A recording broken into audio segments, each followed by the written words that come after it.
I've been feeling pretty overwhelmed recently, burdened with the stress of life.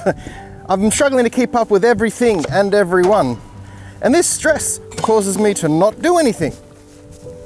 So to deal with that stress, I travelled almost 1,000 kilometres to come to here, Lake Thetis, so I can talk about a little something that inspired me. Stromatolites.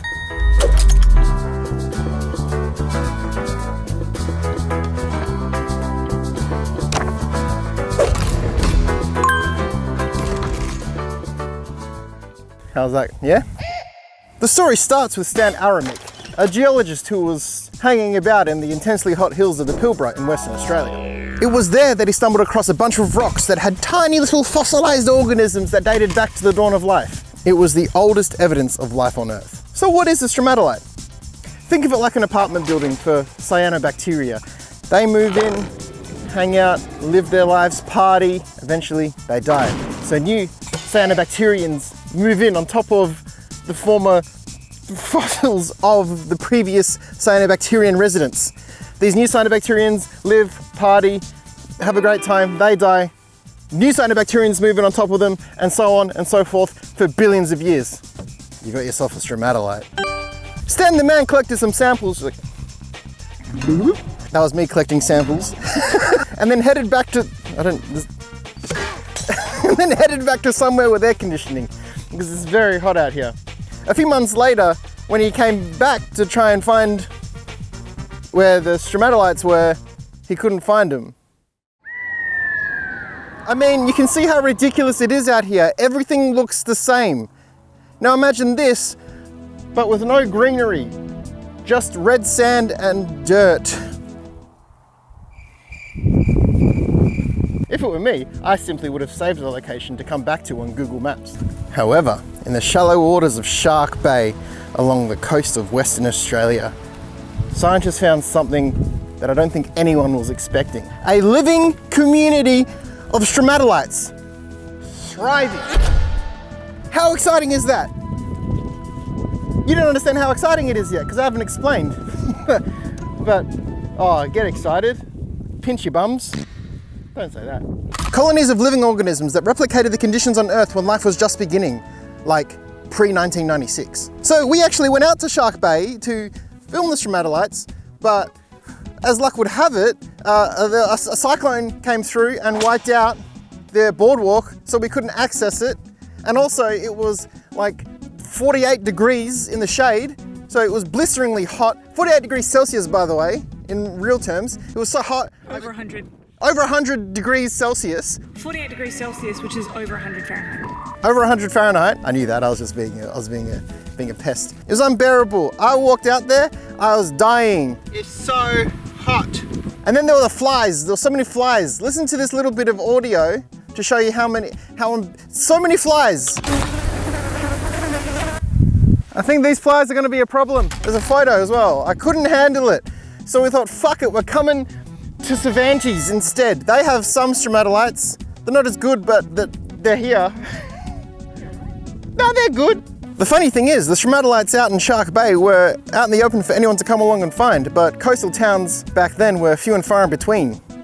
There's about 12,500 kilometers of coastline, and scientists were only at the bottom. They had to work their way up. It takes time. So the stromatolites weren't officially discovered until around 1954, and they weren't identified by science for another decade. So this is it. These are stromatolites, the oldest existence of life on Earth ever. So if life is 4.5 billion years old, and humans have only been around for 195,000 years, these stromatolites are 3.7 billion years old. To put into context, the T-Rex was around how long? 66 to 90 million years ago. So we are closer to the T-Rex than we were to the inception of these stromatolites, to the birth of these stromatolites. I wonder what a stromatolite's mum looks like. Probably like the rock monster from A Never-Ending Story. Stromatolites have been around for 3.7 billion years. That's older than your dad. There are only a few places in the world that have living stromatolite colonies. Here, Shark Bay, and the Bahamas, I think. The Australian ones are better. The only reason these stromatolites are even around is because the water here is exceptionally salty. Someone pissed it off 2 billion years ago and it hasn't let go of it. So stromatolites are like anger tumors.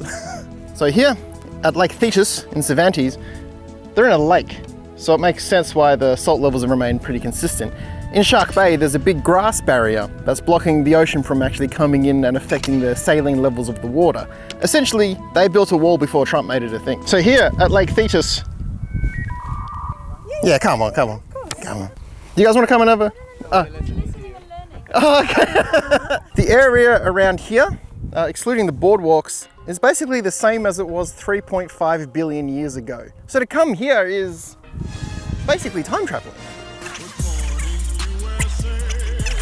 Thank you guys. No worries. Yeah, thank you. Yeah, like, and before you say anything, yeah, I get that they look like piles of dried shit, poo, and looking at them makes you go, oh, we drove 7 hours for this?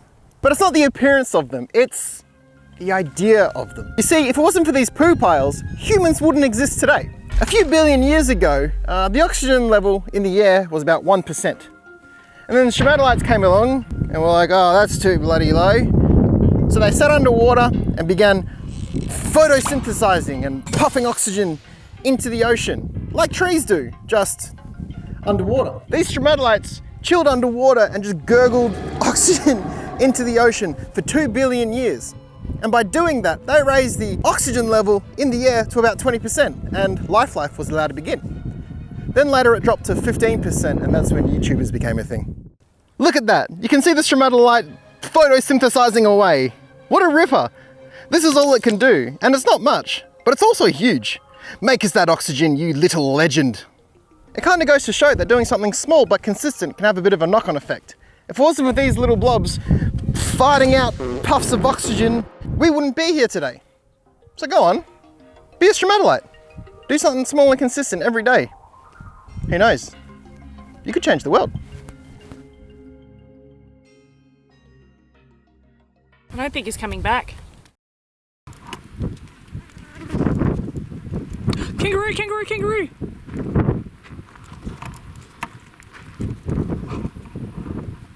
Don't chase him. You're scared. It's so hot. Flies bothering you? Yep. Flies are giving me the shits. Oh boy. Oh fuck. Sunscreen is going in my eyes.